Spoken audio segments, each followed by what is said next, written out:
April 6th, 2012. It's my client's Independence Day. Her name? Charlotte. That's the day she decided she would no longer be subject to her husband's daily abuse. She packed an overnight bag, hid it in the trunk of her car, and drove away like she was going to work. She went into hiding for 2.5 years. My name is Charlene Quint, and I have the privilege of serving as a family attorney, the author of a comprehensive book on abuse, and the facilitator of support groups for victims of domestic abuse. My life's work is to help women escape domestic abuse and become the strong, whole, victorious women they were meant to be.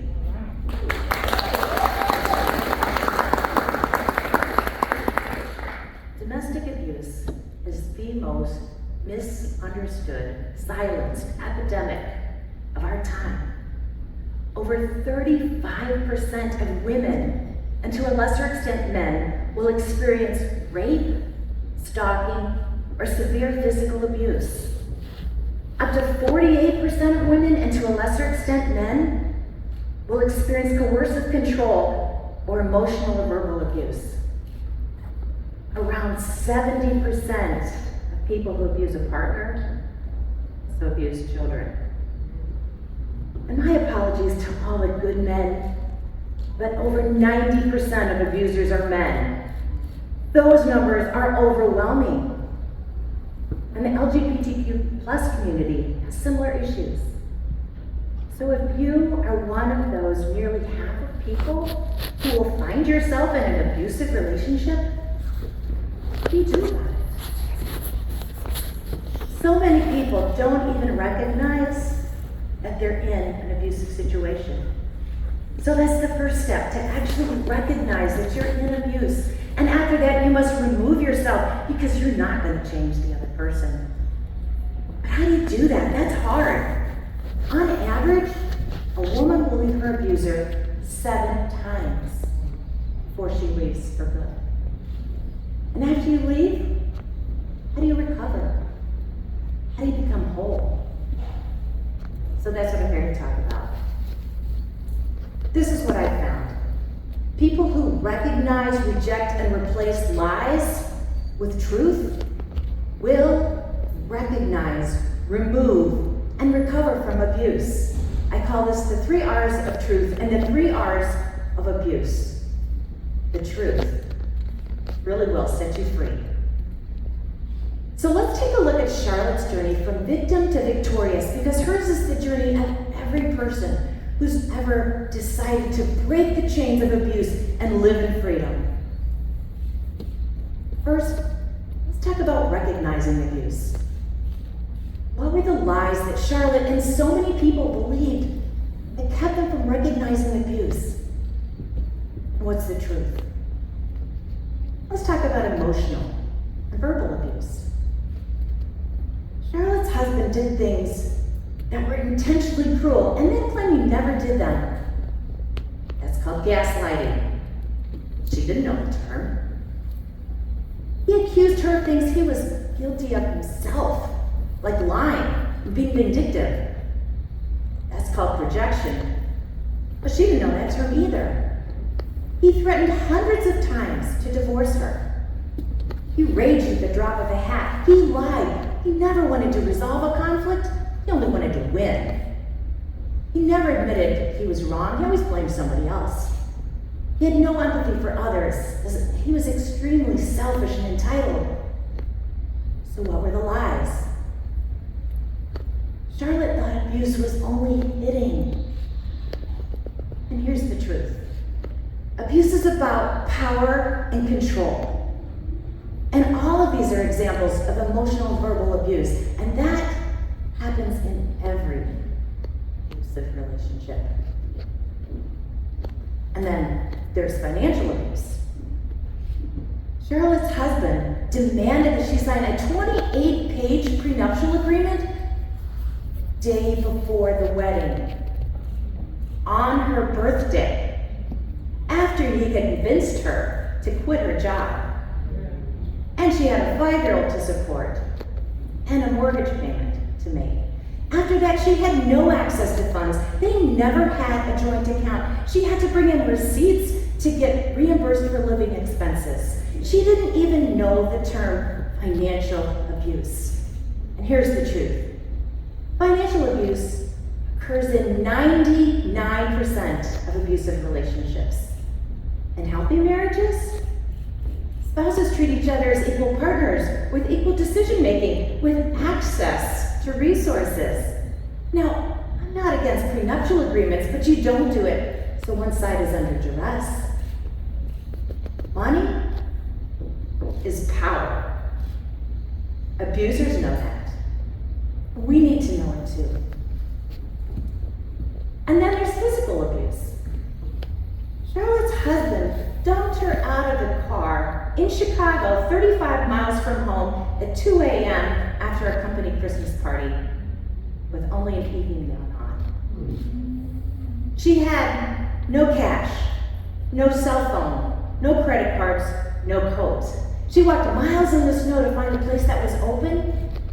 They let her use the phone so she could call a cab and make it home. The next morning, her husband acted nothing had happened. They never spoke of it. When she was pregnant and in labor, instead of taking her to the hospital, he put her in the back of the car and he went shopping for a new TV, a new VCR, new floor tiles, turning a 10-minute trip to the hospital into a 3-hour ride. One of my clients had to give birth at home because her husband refused to take her to the hospital. What were the lies? Again, they thought abuse was only hitting, but here's the truth. Clever abusers don't always leave bruises, but they do take advantage of you when you're most vulnerable and put you in danger. And physical abuse happens in 98% of abusive relationships. And what about spiritual abuse? Who even knows about that? Whenever Charlotte respectfully asked her husband to modify his behavior, he played the church card. You have to forgive and forget. You can't hold the past against me. God hates divorce. Real love means staying married no matter what. She never even heard of spiritual abuse. Here's the truth. Spiritual abuse happens when anybody twists your scriptures or your faith to justify abuse and keep you there. And then there's sexual abuse.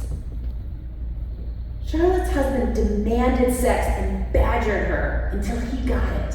He became addicted to porn, and he recreated the scenes in his porn movies. He tied her to the bedposts with belts. He took videos and photographs. He humiliated and degraded her. She felt like a prostitute. He demanded sex when her dad died, when they had a massive house fire, when she was late for work. When she respectfully declined, he raged at her. I can have sex with anyone I want, anytime I want, anyhow I want. Here's the truth. Marital rape is real. Sexual assault happens in 68% of abusive relationships, and 80% of the time, it's repeated again and again and again. When Charlotte respectfully asked her husband of 20 years to get counseling, he mocked her. It can't be that bad. If it was that bad, you would have left 10 years ago. And instead of getting counseling, he raped her every day for the next 2.5 months to show he was in charge. Till the day she left. That was the final straw. So when Charlotte finally recognized, rejected, and replaced lies with truth, she recognized that she was in an abusive relationship and she had to do something about it. The next step to freedom is to remove yourself What were the lies that Charlotte and so many people believed about leaving? What's the truth? Charlotte had asked her husband to get counseling, and she prayed for him for a change of his heart for 20 years. So what were the lies? Well, one lie was that God would magically zap her husband. And here's the truth. Abusers don't get zapped into being good. But victims get equipped with strength to escape abuse. I tell all my clients, escaping abuse is like the Exodus story. Pharaoh's heart was never changed, but Moses and the people of Israel were equipped with strength to lead Egypt into their promised land, and that's the story of every person escaping abuse into freedom. Another lie she believed was that her husband would change with counseling, but here's the truth. Abusers rarely change with counseling because they don't want to. And abuse escalates over time, so if you stay, it only gets worse. What are some other lies that she told herself? I can't leave. No one will love me. That's the lie all abusers say to keep you from leaving. But here's the truth. You're amazing. And there's someone good out there who's going to love you for you, not for how you can serve them. I can't leave. I'm going to be a bag lady. Here's the truth. You're smart. You're resourceful. You'll go back to school. You'll get a job. You'll start a company. You'll reinvent yourself. And you will blossom and thrive. I can't leave. Gotta be mad at me if I divorce. Studies show that people of faith stay in abusive marriages much longer than people who do not identify with their faith. And here's the truth. We are meant to be in loving, healthy relationships. If your spouse has violated their marriage vows and is intent on destroying you, you have no obligation to stay. That's not even a marriage. I can't leave. My marriage books tell me if I do X, Y, and Z, my husband will change. Here's the truth. Marriage books do not apply to abusive marriages. Books about abuse apply to abusive marriages.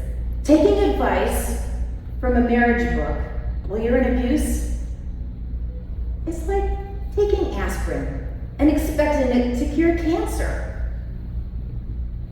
And finally, I can't leave. I gotta stay for the kids. But here's the truth. Kids learn abuse from their parents. Boys raised in abusive homes are 10 times more likely to become an abuser, and girls are 6 times more likely to choose an abusive partner. And it gets handed down from generation to generation until someone finally stands up and says, it stops with me. So when Charlotte finally recognized, rejected, and replaced lies with truth, she was able to remove herself and leave that abusive marriage. The truth had set her free. But that's not the end of the story. Every person needs to recover and heal to become the person they were designed to be. So what were the lies that Charlotte and so many people believed about recovery and healing? And what's the truth? Charlotte told herself, I'll never be healed and whole. I'm ugly. I'm unlovable. Those are lies her abuser told her. But here's the truth. Your abuser is a liar. His opinion doesn't count. You will be healed and whole when you make that your top priority. Let me remind you who you are. You're wonderful. You're amazing. One of a kind. meant to give this world something no one else can give. That's the opinion that counts. Another lie she told herself is, people are going to support me.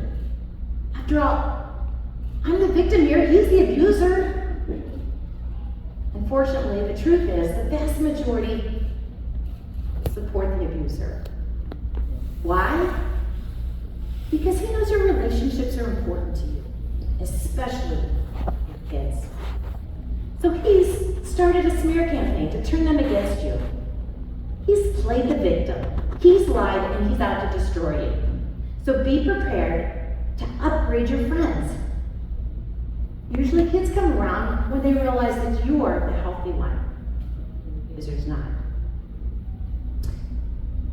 And finally, she believed, I have no purpose.